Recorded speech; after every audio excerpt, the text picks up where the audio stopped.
Update. Boyfriend faked death and called my reaction manipulative. Original post. Me and my boyfriend. I'm 21 female, he's 24 male. Together for 3 years. Live apart but have/had plans to rent together soon. Everything's perfect before this. Backstory. I have a history of self-harm. I have done it since I was 11 years old. The last time I did it was 2 years ago. I have some brutal scars, but I'm doing much better and I'm in therapy. It's been a while since I even had the urge. My boyfriend had an ex before me who played mind games a lot. I feel it's relevant as he sometimes thinks I'm playing games when I'm not. For example, he was wary when we started dating that I would self-harm for attention or do it to punish him. His ex would threaten things like that if he ever left her. I don't/haven't ever done this, and despite my struggles, I'm pretty good with being patient and communicative. Until this, I considered us to have a really healthy relationship. Main story. Boyfriend went out drinking with his friends. I usually hear from him as he gets home 2 a.m.-ish to let me know he is home and safe, but I didn't hear anything last night. I figured he just forgot. No biggie. I went to bed as normal. I woke up to 11 a.m. to a bunch of missed calls from his mother. They live together. I called her back and she texted at 1 p.m. that she couldn't talk. I was kind of worried and told her as much. She said my boyfriend didn't get home last night and was in a crash and didn't make it.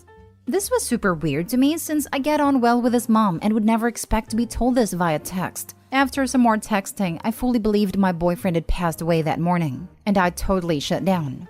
The people I live with were all out that day, so I was alone. Grief set in immediately and I had an extremely bad relapse on my self-harm. At that point, I didn't even care. I was just hurting so much that my usual coping techniques just weren't doing their job. I listened to old voice notes of his and even sent one telling him how much I loved him through the most unhinged sobbing I've ever done.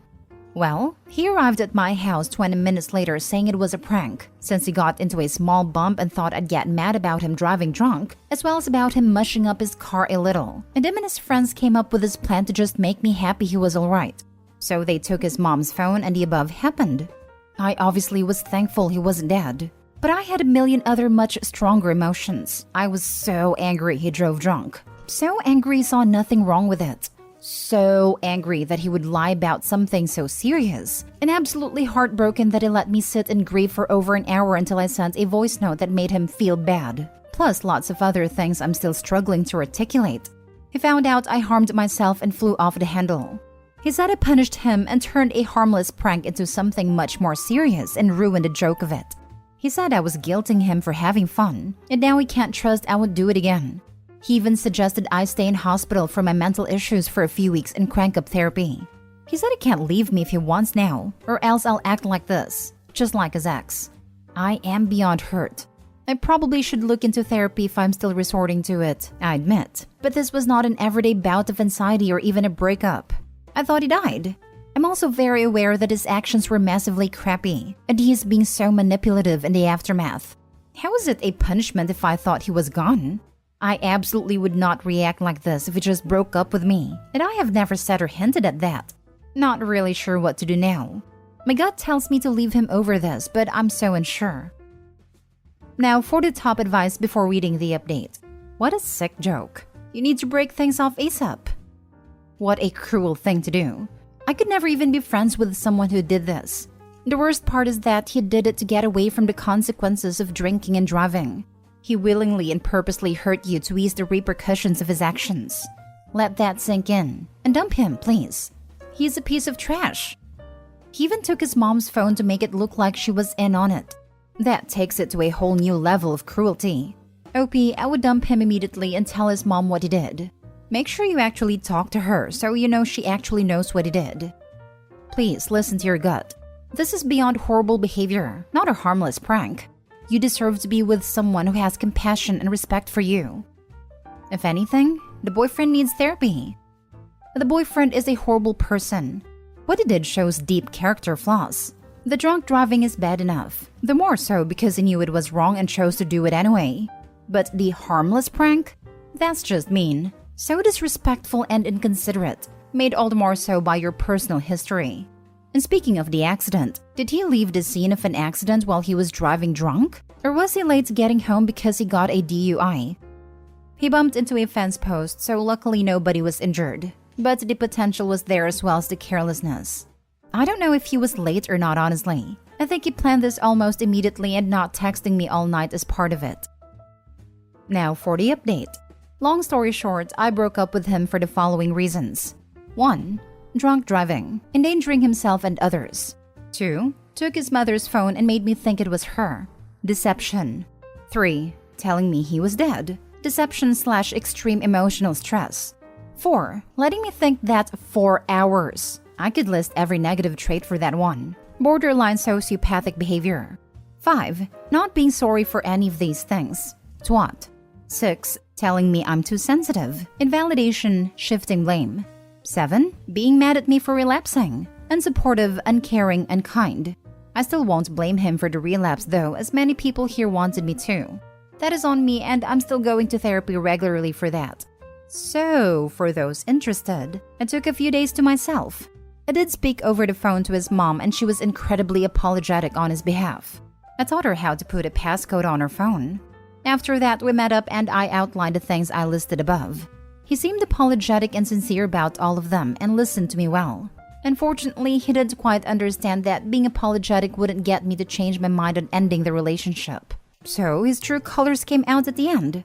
He got annoyed at me for ending it and again told me I was dramatic and other invalidating arguments. Oh well, I said what I needed to say, and that's enough closure for me. Wow, boyfriend is such a piece of trash. What is with people who think faking a death is a prank? Especially committing to it 4 hours. With a person who has a history of harming themselves when emotions get so high. Why would you do this? This dude makes me so mad. Poor OP. I'm the type that tries to find a silver lining in everything, and I can see too here. She got rid of an unsupportive, selfish, insert bad word, guy. She also figured out a potentially powerful trigger for her to regress in self-harm, so could work on that as unfortunately death is a part of life she will have to deal with in the future. Glad she left him. What he did was unforgivable. Yep, that is a line in the sand. Absolutely no coming back from it kind of situation. I would completely change how I saw the person after that. I think anyone would. The fact that he still doesn't even get how awful what he did was. It's just the final nail, so she knows she made the right decision. But no amount of apologizing could undo what he did. I could literally never trust that person again. I could never have a fulfilling relationship because of the doubt. All down the drain. If he didn't have bad intentions and is just a moron, that's almost sadder. Part of me thinks his mom tore him a new one, assuming she knew before they talked given the post layout, and thought sorry would get him out all of his trouble. When it didn't, the anger he has from the punishments of his own actions came back up and he lashed out. Personally, I think he needs more therapy than what he's pushing OP to get. Man is unhinged. I'd 100% blame him for the relapse, especially after the zero remorse. I'd bet if she hadn't self-harmed, he'd have been griping that she didn't really love him. This guy's bad news. Next story. My husband is pushing me to agree to make my sister our surrogate using the traditional way. My husband and I have been struggling with infertility. We've tried some options, and right now we're looking into surrogacy. My sister agreed to do it, but my husband said he looked at how much time and money IVF would take, and slowly started hinting that we'd take the traditional way. I was too shocked to even say anything, but he acted like what he said was not even that big of a deal. He explained that it's just a quick way for us to have a baby and spare the money and time to use later. I'm 100% against it. That is why I'm backing down and I'm no longer comfortable with the whole surrogacy route. I can't even imagine my sister's reaction once she hears my husband's suggestion. I'm both devastated over the fact that 1, he'd even entertain sleeping with my sister just because he wants the easy way. And 2, if I ever agree despite feeling uncomfortable, then I will always carry this memory of how the baby is conceived. I refused and shut his suggestion down hard. He's now started guilting me, saying I don't trust him, then saying I'm selfish for choosing to back out when he still wants to be a dad like he expected when he married me, basically blaming me for my infertility issues. I feel so devastated, and like my body's useless and has failed me to the point where I could expect any negative comment on it, whether true or not. Emotionally and mentally. I just can't express how I feel right now. By the way, my sister is 4 years younger than me. I'm 34 years old and my husband is 37. Now for the top advice. What has your sister said? Do you think they've done it already? OP, you are not useless, but your husband is. My sister has no idea. I'm not planning on telling her because I won't let it happen. I'm not even considering his suggestion. And if he wants to keep saying that I'm the problem, then it's fine with me.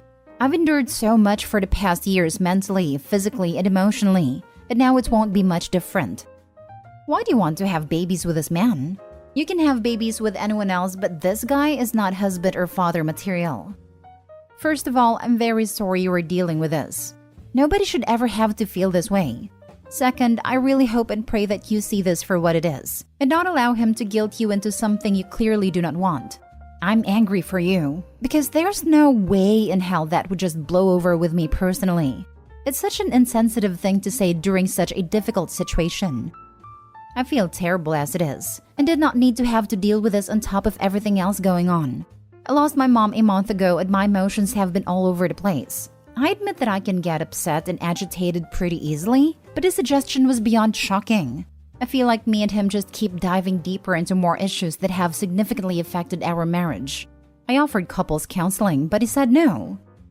I feel like the universe has protected you in a way. He is showing so many red flags. Gaslighting you too. Who's to say he isn't the one with the issues? It is not your fault. None of this is. I'm so sorry for your loss with your mother. I wish you the very best ahead in life, whatever you choose to do. Now for the last story. My boyfriend expects me to do majority of the housework even though I work double his hours. How do I resolve this without an argument? Background. I'm 30 female, he's 38 male. We've been together for 7 years and have lived together for 2. Throughout the 7 years we've been together, I have consistently worked full-time. He, on the other hand, is on and off with work and hasn't lasted for longer than 4 months in a job. I would say in total, he's worked perhaps 1.5 years in our relationship. The house we live in is his. It has no mortgage as his dad paid it all. We split the bills, but I would say in total I have contributed more financially if we are including socializing, holidays, groceries. One thing he has always done while being unemployed is cook for us almost daily, once a day as we do 1 meal a day, and take the trash out. He also did laundry once a week. I did dishes, bathroom, and other stuff. To be fair, it's a relatively small house, and just the 2 of us, so there's not a massive amount to do. I was really happy with this arrangement because having healthy food cooked every day took a massive mental load from my mind. I had no complaints. The issue was 6 weeks ago, he got a part-time job, 20 hours a week. And now we do the cooking 5 out of 7 days a week, plus all of the rest of the housework. The only thing he does is take the bins out once a week and do laundry once a week. I feel like on top of working full-time, it is a lot for me to do alone. The worst part is he will always pick at small, minor things I've forgotten to do or haven't done to his liking. As an example, I cleaned the whole bathroom until it was sparkling and the only thing he said after he saw it was, "You left the soap dish on the wrong side of the bath."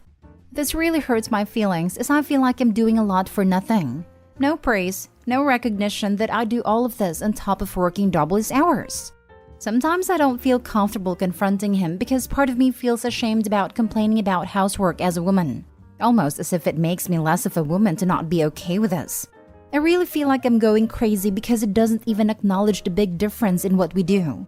What's scary is, we actually have the same dynamic as my parents. My mom did all of the housework and paid all of the bills, while my dad was in and out of work his whole life. I don't want that life.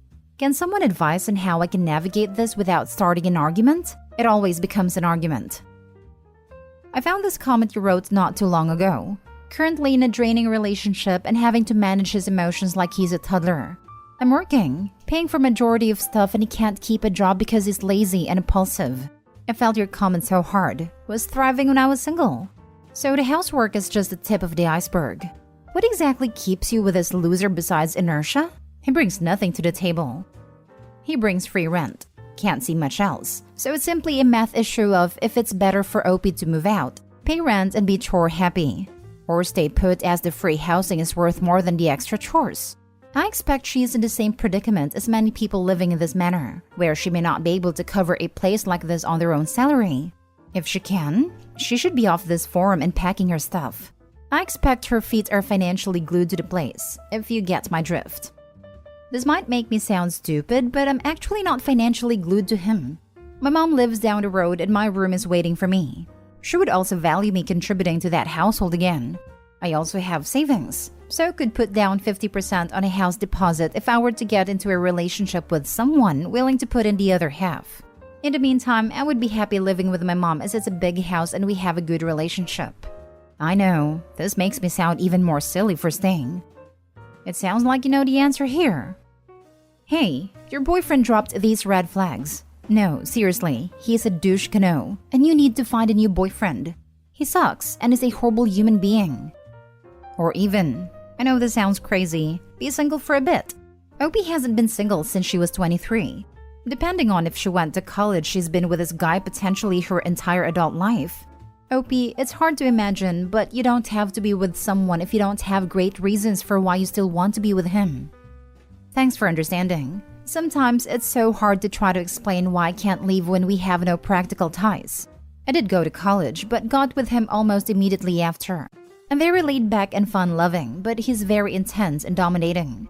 I feel like since I was very young, he's just gotten into my head massively to the point where a lot of his ideas and thoughts have become mine. It was only when I got to around 28 that I started understanding why someone with his personality is so attracted to someone with my personality. If I'm completely honest, I know deep down what's happened here and the situation I'm in. It's just so freaking hard to entangle my psyche from him, almost like my brain is in quicksand. I think the first step would be confiding in someone close to me because I've never done that. Ashamed and embarrassed.